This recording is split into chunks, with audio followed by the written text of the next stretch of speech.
So who cares that this podcast has been about 5 different things? We have politics, we cover the pandemic, weddings, freelancing, social media, control, paranoia. The government doesn't want you to be a videographer. Not just a videographer. A wedding videographer. That's true paranoia right there. Dude, when you're living your life, you're like... maybe be locked up or something. And the worst part about that is it's been documented. 3 cameras.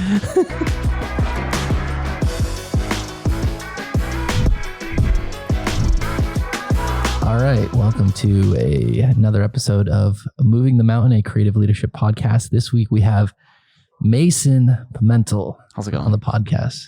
This has been a long time coming. It has been a very long time coming. We've been talking about this since the pandemic. Since 2 weeks to flatten the curve. 2 weeks. Yeah. Right? So let's get in a little bit about what you do and what you have done and what you've been doing. Yeah. So when I met you, you were a videographer. You kind of came on board and eventually you came full-time with us. And when the pandemic hit, you kind of migrated into this customer rep kind of. I would call myself a jack of all trades. Yeah. handling contracts, cancellations, and all things COVID specialist. Yeah, you really were. And I was having, you were having the summer of your life. Buying jet skis and trying to buy jet skis. You couldn't get them. Sorry. Yeah. Higher things on my priority list, I guess. No, not you couldn't get them. You just couldn't get them because What are you saying? Yeah, you couldn't get them because they couldn't be got. Oh they were inventory. It was an inventory issue. Yeah. Not you. I was like, yeah, I'm sorry, bro. Like. That's too good. Ruined his summer. We went to the beach a lot. We did. I'm going off topic, it was kind of great though. Like the pandemic was great in a way where it's like, I don't think we were ready to do 150 weddings as a company. Right. I think we were going to have trouble like executing on that. Yeah. And so it was like a nice like little break for us to like catch up. Like we got ahead of videos. I think we only shot like 60 weddings that year. Yeah. It was a little rough, like for mentally sure. on, kind of dealing with the clientele. They were, very upset and whatnot. Yeah. And, but other than that, yeah, I think we had a lot of fun, some fun. We survived. We survived many. Did you get COVID? Not during 2020. No. But like, you eventually last December I got it. Oh, okay. Yeah. Last December. Yeah. No, I mean, how was it for you? The COVID? Yeah. A couple of days I was bedridden. Sure. I'll use that term lightly. And then I lost my taste and smell for like a weekend. And then that was it. And then by Christmas I was fine. Yeah, that's not bad. So now you're still shooting weddings. Yep. Right. But you've moved into a new space of you run a podcast for someone else. So why don't you tell us a little bit about what you're kind of doing now? Get us up to speed. Yeah. So right now my title is the Chief Marketing Officer, which I think is a really big title for what I do, but I appreciate the title. I essentially produce a podcast for a real estate company out in Warwick. It's called Living in Rhode Island.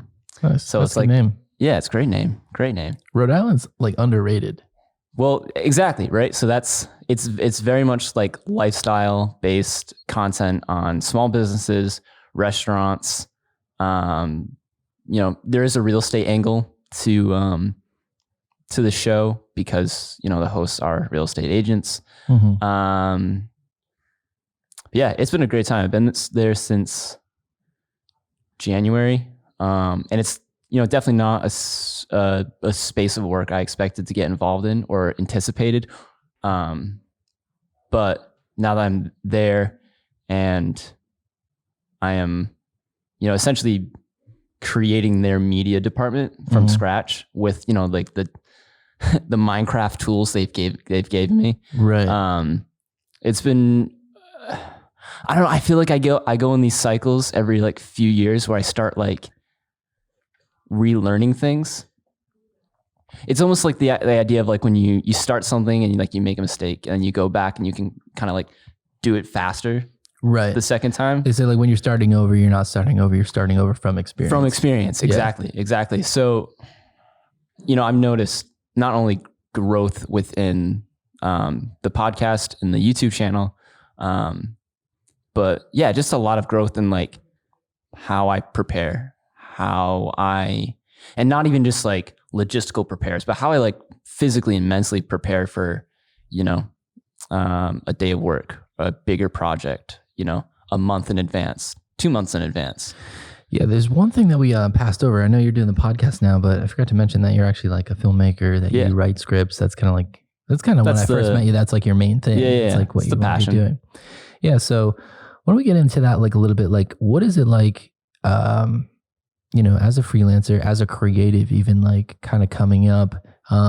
I mean, I know you worked like other jobs, but now you're like strictly just kind of... I'm strictly freelance. Yeah, strictly freelance. I just did my last batch of taxes because we're just coming off a tax season, and I filed my last W-2, all 1099s now. So, which is like weird. Yeah, but it's also like it's different. It's cool to like know that like, okay, it's like all on me now. I remember like when I first kind of became a freelancer, I left my job. I was driving Uber, and I was slowly transitioning into like a media, kind of doing media stuff. Yep.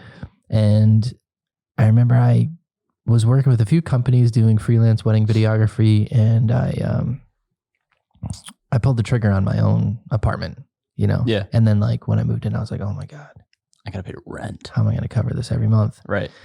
And so that was like a little bit daunting, and I like put together a plan. I was like, oh, I got all these gigs coming up. Like, yeah, I'm good. Oh yeah. I do that like every month. Yeah. Yeah. And I think as an artist, like it kind of gives you like a peace of mind, but you're like, yeah, I'm doing it. Right. Right. Yeah. And I mean, I'm pretty lucky.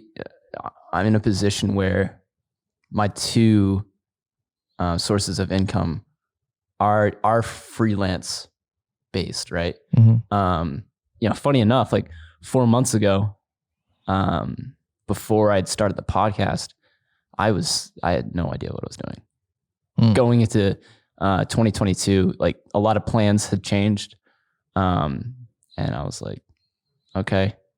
I remember sitting, like looking through like what you're saying right now, like looking through your calendar, seeing the one-off jobs you do have lined up, or the 40 weddings you have signed on for. And I was like, okay, this is still gonna be rough. And then I switched over to my email. I was like bopping from like Google Calendar to my Gmail, and the Indeed notification from the High Homes team came up, like requesting an interview.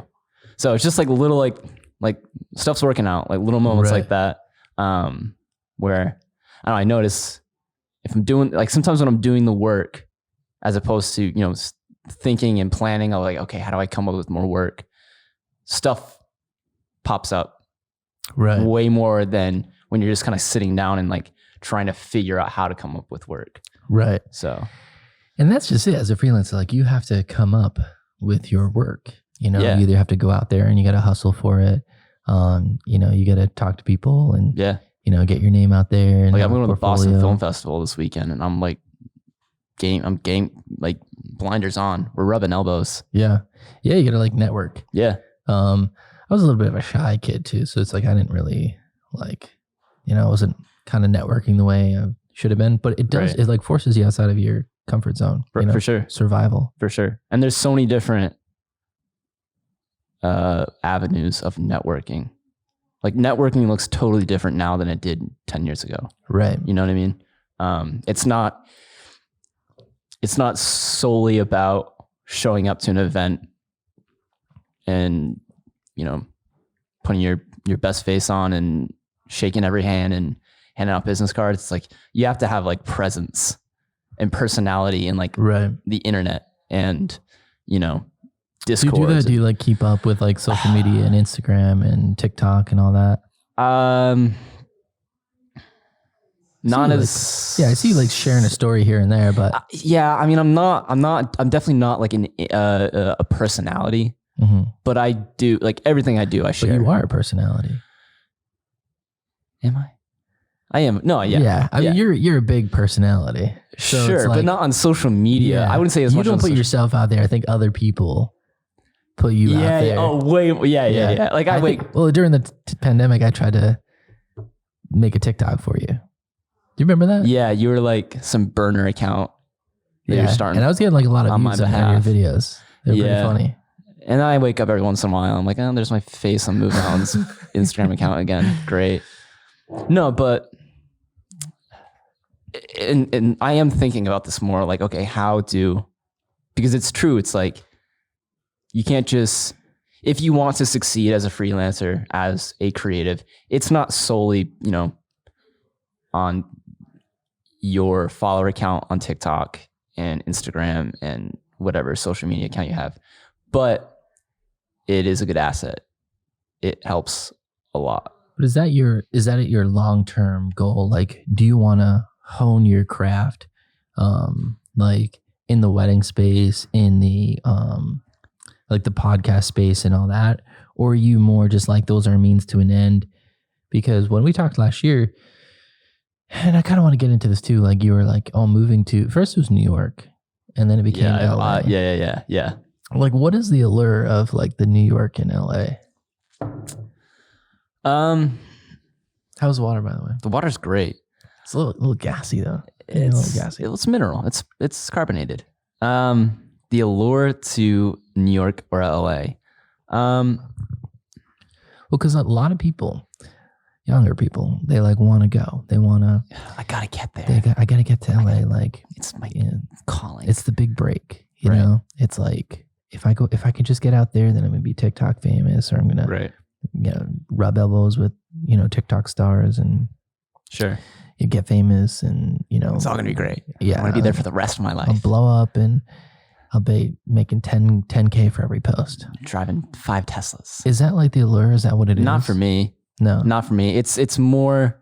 Yeah, it's definitely more of like, okay, this is like a hub of where the work is. Yeah. And here's the thing with where we're located in Providence, I can go to New York whenever. True. That's kind of like, that was like the thing that came to mind. I was just like, okay, like I can move on from that because I can get on a bus and be in New York in 3 hours. I can get in my car. And so ultimately where I'm at is, go that path. Yeah. And have something already in motion, like legitimately in motion. And then I kept saying this to everyone. I was like, I'll get to LA when I don't have to go on my dollar. Like when someone can pay my plane ticket to go there. Right. Or someone can pay my gas to drive down to New York. It's nice, like if you have work lined up, Yeah. It's like you went there and like you're going to be, you have X amount of jobs there. And like to me, that makes a lot of sense. Or like someone's paying your way, it's like, I feel like that's like, people like you and me are just like, we need a reason to go somewhere. Otherwise we get there and it's just like, I was bored. What is travel anyway? It's like you go from one state to another, one place to another. Like, you eat food and you drink coffee. Yeah. That's all you do. Yeah. Like, oh, cool. Like, this is a cool coffee shop. Never come here again. Let's talk about 2020. What was it like? I'm down. What was it like, because you were there full time. When did you start? Like 2019? Yeah. Because you were there before the pandemic started. Like I was like kind of I was shooting, and then Josh was training me a lot in 2018 into 2019. 2019, I was there a couple times a week, just doing some assist editing work. Which is wild. We used to be in that little office. Right. There'd be like 10 people in there.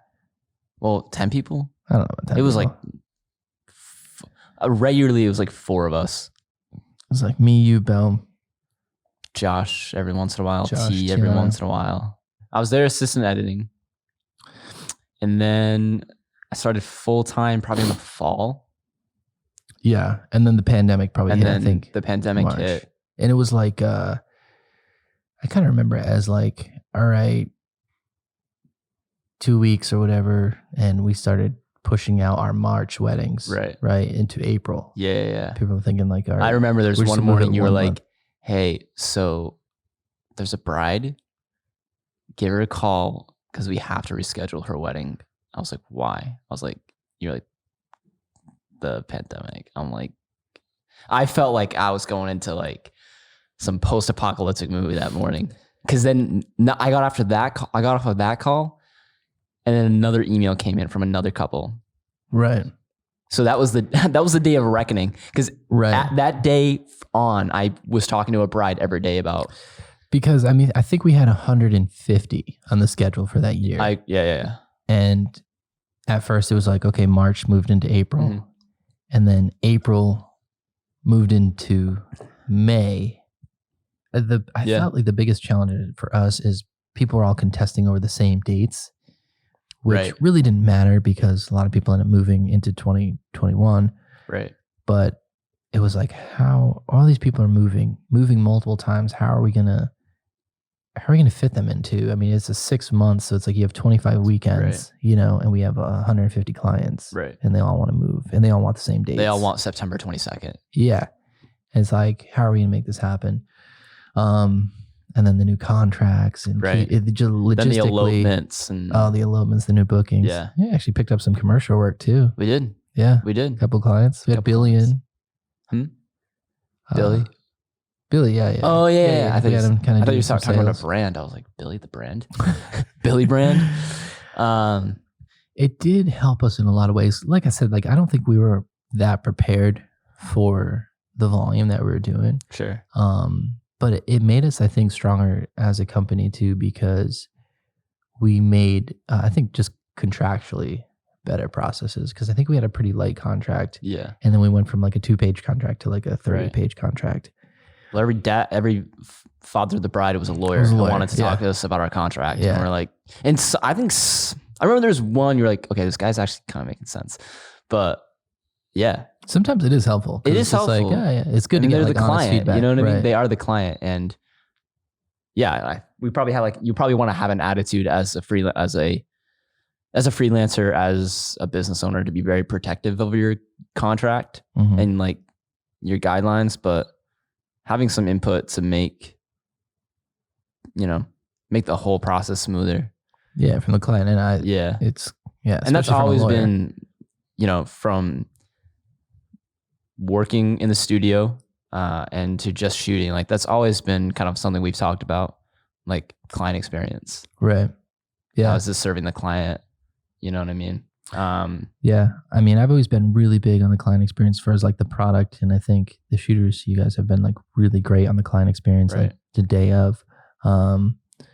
Because you go in and kill it, these people want to be your friend. It's a make or break, because someone who on your wedding day, you maybe got some nerves going on and whatnot. And, I can see, someone like you showing up to a wedding, like just having a good time, lightening the mood, right? Keeping it fun, keeping it moving, keeping people laughing. Like, I mean, you were a great, like, it was alleviating like having you at the studio because you just like, you were going through these hard times and all this. And like, you bring this great, like, just fun, like, enthusiasm. Get some laughs in here. Yeah, you got it.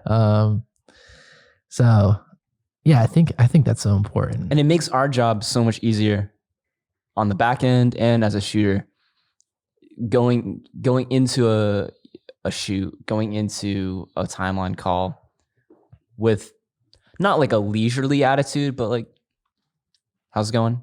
You know what I mean? Like, what can we do for you? How's everything looking on your end? Yeah, because then you're not just a vendor to them. You're not this commodity. You're a collaborator. Right. You're a collaborator. Right. You know what I mean? And it makes it makes my nerves going into a wedding day, because you literally never know who you're working with. Yeah. You never know how the day. Yeah. Yeah. Unless, I mean, sometimes as a photographer, you have to do the engagement session with them, so a little bit like. And you're like, oh, this guy, I love it. Right. This is gonna be great, Right. But then the day can like take a turn. Oh too, yeah. Yeah. Like, especially on my end as like a videographer, I'm not always working with Move Mountains photographers. I'm working with, photographers that they've hired externally, which, I mean, I've gotten to the point, which is this is like a really rewarding aspect of shooting weddings, is I'm in my 5th season of shooting weddings altogether. I think it's like 4th with you guys, 5th altogether. And I'm seeing people that I've been working with for the last 3 years and we're all just trying to help each other out. Right. You know what I mean? It's all like, are you ready for speeches? You ready for intros? You know, that's coordinators, that's DJs, that's photographers. And it feels like you're getting the band back together. You know what I mean? Sometimes. So I've been really enjoying that aspect of it, especially this year and at the end of last year. It's always great too when you show up and you didn't know who the photographer was and it's like Joe Lauren. Right. And you're like, thank God. Yeah. Yeah. Thank God. Yeah. You know, or just someone who's just like really knows their stuff. We has worked with command of the Jackie day. at Shepherd's Run this past weekend. She's always great with us. Yeah, people who are just like super competent, like, Yep. you know, you're like, oh, it's going to be a great day. Right. Yeah. Right. Because I mean, regardless if you know the photographer or not, and unfortunately, a lot of people in the industry don't have this mindset. Personally, I try to go into it with this mindset, but you are on the same team. Like you're working for the same person. Right. And, you know, some people have bigger egos. Some people are really strict to what they want, what they need. And they don't like the videographer, you know, being adjacent with them, trying to get his shots as well. Right. Which has always been strange to me because it's like the photographer and the videographer, and maybe it's just our company, because I feel like we shoot a lot like photographers. Yeah. But for sure. we shoot everything that the photographer does, so it makes sense to say, hey, we're just shooting in tandem. So it'd be weird if we were in each other's way because we're literally shooting the same thing. Right. So that's always, I don't know, kind of been, I think some photographers though have had bad experiences with videographers, you know, that maybe just don't know what they're doing. Especially like I always hear about the older videographers. Right. They're going behind like the altars and you know, they're, you know, and I show up with like our crane and like our small Sony DSLRs and they're like, oh, that's it. Yeah. It's just you. Yeah. I forget which one it was, but there was like 6 videographers. That's unnecessary. And they were all like, at the end of the night, they had like a photo of it and they were all on the dance floor. And like one was like standing up on a chair with like the camera overhead. Like it was a whole like production. Yeah. And that's something I think we've done a good job with, you know, trying to be discreet, you know, you're there, right? So you can't, that's not like you're going to be unseen. And I think some couples are like, you know, are you guys going to be intrusive? It's just like, no, but we are. If you want me to, we will be there. Yeah. And there's a couple shots. There's a couple points of the day, especially during the ceremony. I feel like it's a little bit intrusive. Like, hey, I got to get this parent reaction right here. I got to creep up a little bit. But other than that, it's like we're a little bit in the background. Yeah. You know, especially the videographers, especially. Yeah. Right. But you have a little bit of a background in politics. And I'd like to broach that. I have a background in politics. Yeah, so I was the campaign manager for was it District 15? I don't know, bro. You were running for it. I think it was District 15 that I was running for the state senate, and you know, you were the campaign manager, which it was a good time. We campaigned in the entirely wrong side of the city. Yeah, I mean, we were on the cusp, but you know, I'll share this story. I'll share this story. Better. We were at the Dollar Tree, right on the North Providence border, and you said, "Hey, go down to that Cumbies and hand out flyers and get." No, we weren't handing out flyers. We were getting signatures. Yeah. And I was like, 100 signatures. Okay, and I'm walking, and this was mid-July. It was the hottest day in July. Oh my God. It was the hot. You texted me like 6:30 in the morning. You're like, dress nice today. I'm like, okay. Couldn't have picked a worse Couldn't time have to picked run a worse day to run for office. Yeah. During the pandemic, but like the business was on fire and everyone's just sweating. But it was also an important time to enter politics. I would say. You know? I would say it's very much an invigorating time to like feel like you need to do something. Yeah. Yeah, because you feel like you're losing control, you know? Right. And or maybe that you were never really in control. You know, I think the epiphany that I had was like, as an American, like you have rights, you can run your business. No, the government lets you run your business. Right. I feel like we don't have that much control over like what kind of happens and goes on. Like, I feel like people aren't the ones making those. How much of life, how much of our day-to-day do we have under control, and how much are the situations that we're being told are the hot topics of the world, like how under control is it? Because right now, and I'm not going to blame this on a political leader, I'm not going to blame this on the current state of the country, because there's a lot of things going on in the world, regardless of America's input or not, that just feel really, really out of control. And it makes, we were talking about being a freelancer earlier, and being aware of your finances and making sure you do have enough work. It makes that part of it very uneasy and very hard to am I just doing this for fun right now? Yeah, I'm a freelancer. Gas prices went up. I was like, crap. I don't have a company car. I don't have a company car that pays for my gas. It is my responsibility to get myself to. It's not like I'm going to an office 10 minutes away every day. It's like I'm going to all over New Jersey sometimes. I'm going to Maine. I'm going to Warwick. I'm going to Cape Cod. Please don't send me to Cape Cod this year. No, I'm kidding. Well, I feel like that's when rates have to change, rates going to come up. Gas prices went up, inflation's out of control. So it's and it's almost charge more. Self-employment is very much a trending way to work within my generation and your generation as well. And it's almost like they're trying to make it as hard as possible to actually do it, to the point where it's you really have to depend on us if you want to be a wedding videographer. Interesting. You know what I mean? So? Are you saying this is the government? I don't know if it's the government. How do we get here, bro? Oh my God.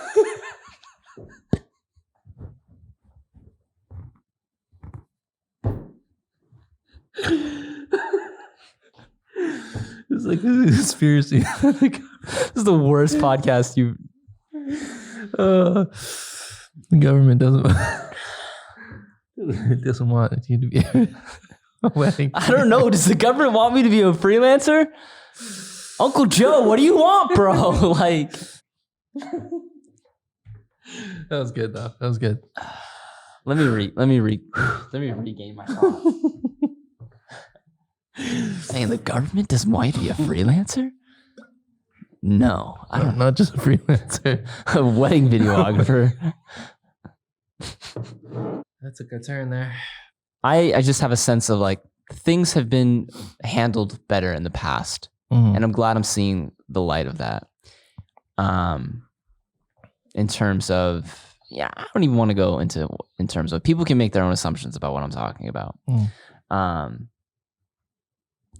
Control. That's something I've been thinking of. Want to talk about input? Input? What is input? Social media. Okay. You talked about reels. Yeah, I've been I've been on TikTok for 5 years. I'm recovering. I know during the pandemic I mean you guys would watch me make these TikToks in the background. Yeah. And that's cute. It was good. I was picking up some steam. I think I had 4,000 followers, or it's probably more than that. Yeah. Well, you're trying to do the stocks thing. I was doing the stock talk. Yeah. And seems like every month in the pandemic, you were into another thing. 1 month it was jet skis. The next month it was stocks. Yeah. The next month it was running for Pawtucket State, city office. Yeah. I think I had some freedom because I wasn't always working. Just wasn't always working. So it's just I don't know. What else could I do? What else can I do? Yeah. And I was having fun with TikTok. And I remember I was oh yeah, TikTok's actually really fun, really cool. People are oh, it's for 12-year-old girls. And I'm like, it's not though. I've learned so much. It's for me. It's for me. I mean, I've learned so much. We're going to be able to get through this podcast. I don't know. It was just such a great, and you know what I saw during the pandemic was I saw a guy who had a job. I think he was working like the post office or something to do with packages. God help us. This is this guy from TikTok, and he would do spin art. Oh yeah. Johnny QR, right? And he started, and I was watching him. I was like, yeah, it's entertainment, right? It's 5-10 second videos, and it's just like, I remember doing spin art at like the fair growing up, bro. It was a throwback, and so maybe there's like some nostalgia there. But then he started like selling them, right? And then he's got them going, and I'm seeing his following go up. And like this guy, I think he had like just started, and I like watched his journey from like starting this TikTok, just getting roasted in the comments too, right? And then he'd like post a comment, do a video, and to like, I'm quitting my job. I've replaced my income selling spin art to millions of subs on to millions of Sean Browns of the world. Yeah, and then he's like, I'm gonna launch a YouTube, and everyone feels like too late to the YouTube game. Right? No, YouTube is like, well, that's the thing that social media game plan, I guess, for the Living in Rhode Island show is, and everyone's doing this. This isn't just me. This is not an original thought, but the thing we're adopting is you use your TikTok, use Instagram as a way to generate to YouTube, as opposed to vice versa. You know what I mean? Where it's like your home base is YouTube, and everyone can go like follow your social medias as an extra. It's like where the video exists, and then you chop it up and you put it in these other places. Like the social media is the segue from the viewer to what the full piece is, the full vision, right? It's YouTube. Yeah, I would agree. Yeah, and well, that's what this guy. So he launched YouTube. Yeah, and then he got 1 million subs on YouTube. He got like one of those YouTube buttons.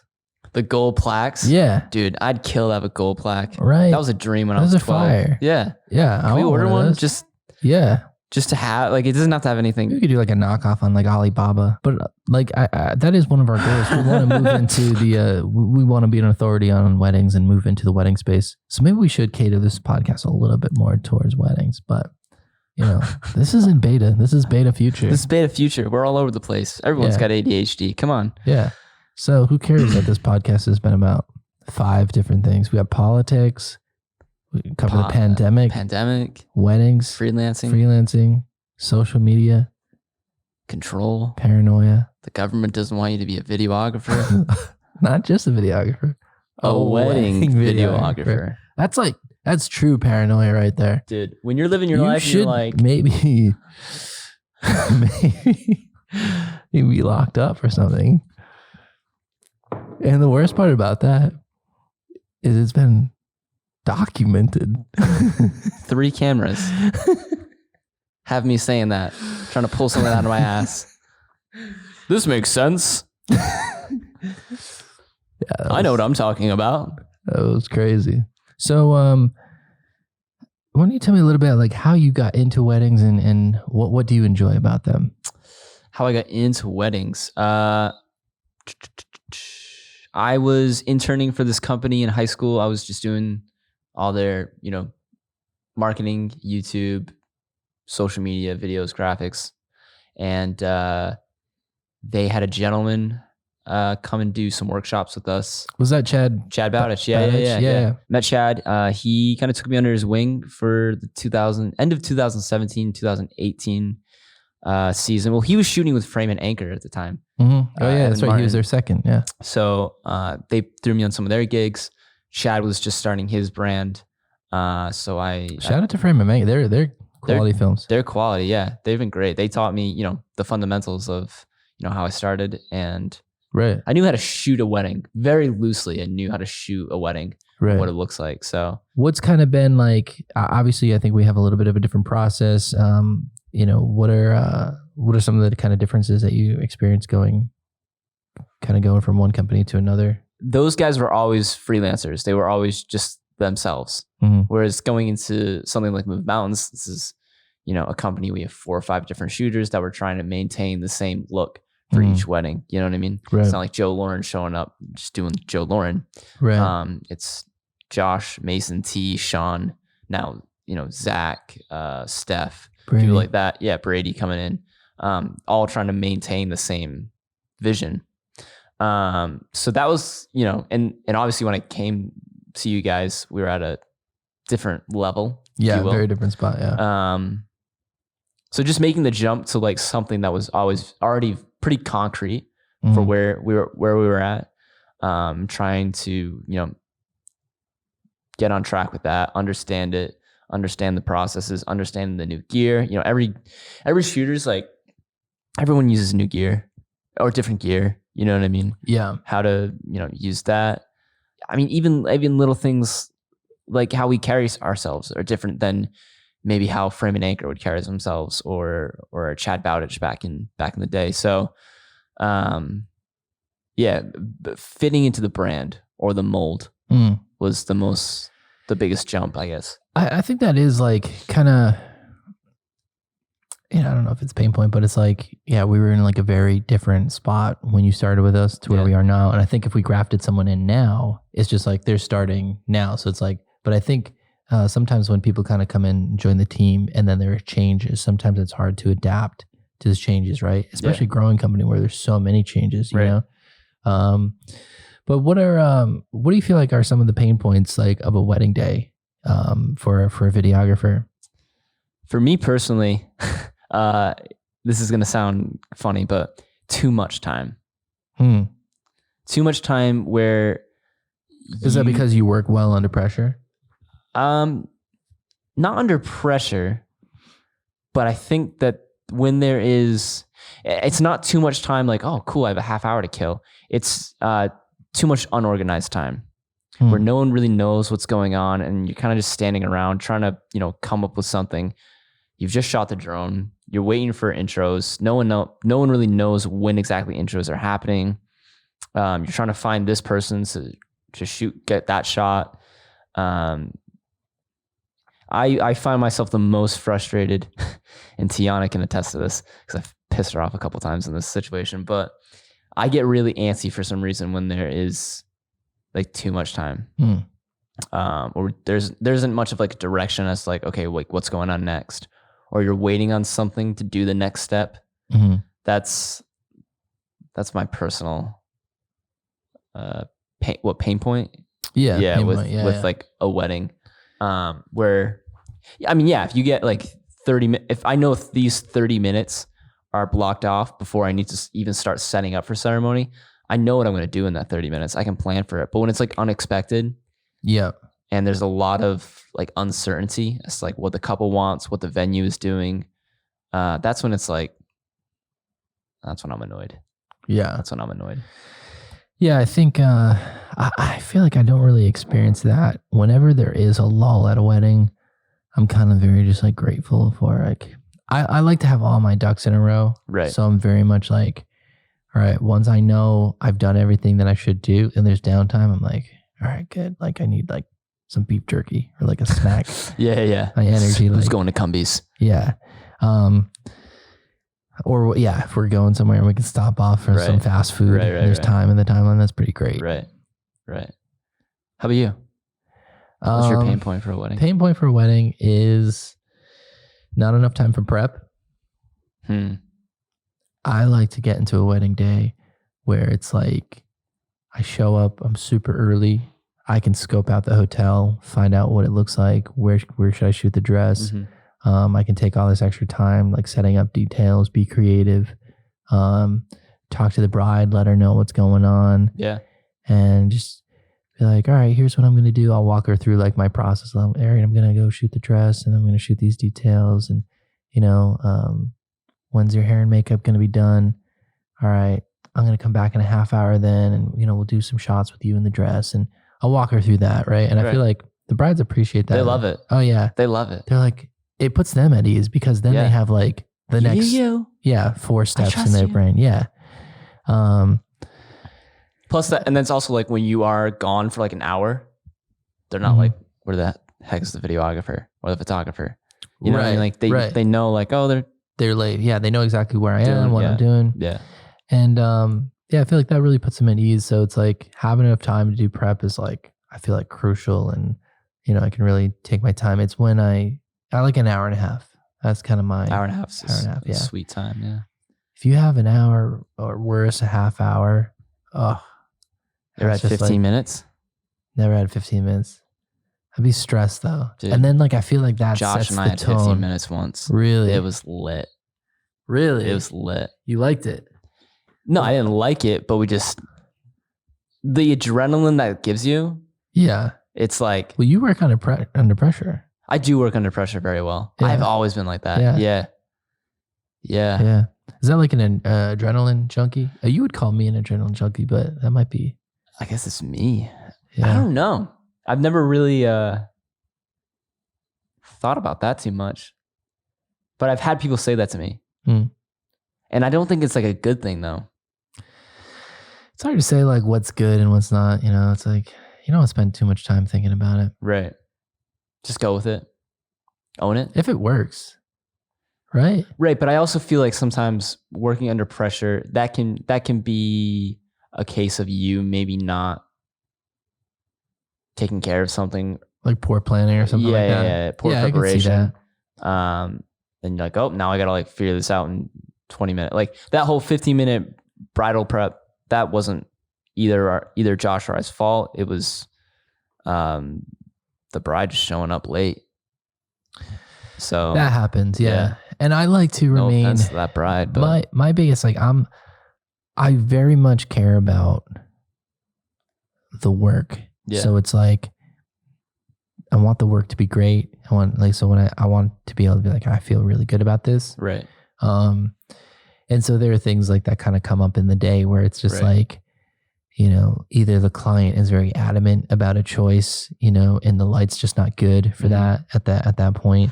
Or we just don't have enough time for portraits or something like that, where I know it's going to affect the end result. Right. That's when I'm like, all right, I'm kind of like losing control of the day a little bit. Right. And that's the worst feeling. Yeah. That's the worst feeling. And I know it's my job, right? It feels unexcusable. If I don't get those good photos or if I don't get that good video, then like there's really no excuse for it. So yeah, when that day starts getting away from me, yeah, that's about. Well, that's how I feel when like there's that like dead space of time, because usually when on a perfect timeline, right, you're not really stopping until, for me as the videographer, like I'm not really like chill until family photos. Yeah. And so it's my job during family photos to like come up with something, go fly the drone, go shoot details, make sure my gear is all in place, make sure I've connected with the DJ. If I can get a head start on shooting ceremony or setting up for ceremony, I'm going to do that. Right. Because yeah, as soon as you have that dead space and you get out of the flow that you were locked in at 11:30 in the morning. Yeah, your momentum. Then it's just like, that's when I feel like I've lost control of the day. And like, it's just not going to be the same. Interesting. Yeah. I'm trying to not. Yeah, I don't like to sit down. Like, I don't know. Some people like just like go chill in like a hallway. Like, I try to like be up and like ready. You know what I mean? Yeah, I think you have to be, especially like family photos. Yeah, that's a good time for like, and family photos can be quick too. So it's like you gotta kind of be on top of it. You gotta use it wisely. Right. Yeah. Awesome. Well, Mason, thank you again. Thanks for having me so much for coming on this episode. This is a roller coaster. It really has been a roller coaster. Good luck to the editor. I'll recover. Any takeaways or advice for young entrepreneur artist that is trying to get into the industry? For me, the last 3 months, it's been just preparation. And preparation doesn't have to look like, this 10-page document of your game plan. It's just, what are the little things that are going to help you tomorrow morning? You know what I mean? What are the little things that are going to help you when you're looking over that timeline and you have 30 minutes of dead space? So what are you going to do with it? Yeah, that's been what I've been telling myself lately. Yeah, I think that's like one of your characteristics. I feel like you've always like planned well, looked over things ahead of time. Yeah. So that's solid. Yeah. Cool. Awesome. Hey. Well, hey, thank you, sir. Thanks, Appreciate bro. you coming on here. Oh, you're already finished up. Paisan. All right. All right. Peace. Thanks, guys.